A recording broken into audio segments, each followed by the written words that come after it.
that we have learned what a UMP test is, we got to learn ways in which we can check that a UMP test exists. And one of those ways is by looking for monotone likelihood ratios.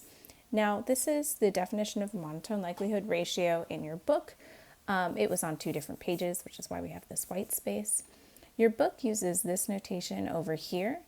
A slightly more common notation is to use the likelihood functions instead, which is what I'm going to do, which is to use theta 2 given x over theta 1 given x.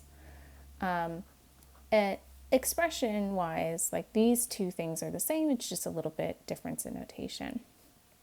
So checking for monotone likelihood ratio, we need to select 2 values in the parameter space, and our only restriction is that one of these parameters that we select in the parameter space needs to be less than the other one, and you do have to be able to keep track of which one's which.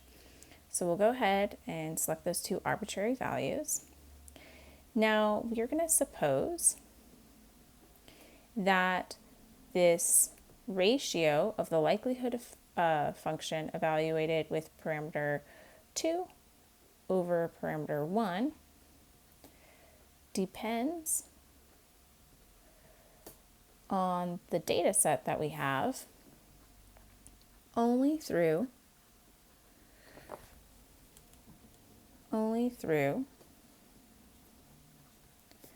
some statistic which is a function of the data set that we have. If we have this as the case, then we can check for increasing or decreasing monotone likelihood ratio. If this ratio is increasing as t is increasing, then we have a increasing monotone likelihood ratio. I'll change colors. But if instead this ratio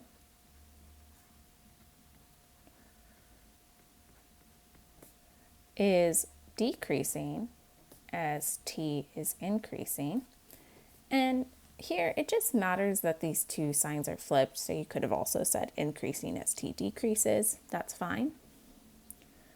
We have a decreasing monotone likelihood ratio. So you can imagine this on a graph. Let's suppose I have t here and the ratio over here. The first one, we would see an increasing function of some sort. It could be linear, it could be nonlinear, but it is increasing. And in the second one, you see a decreasing function of some sort.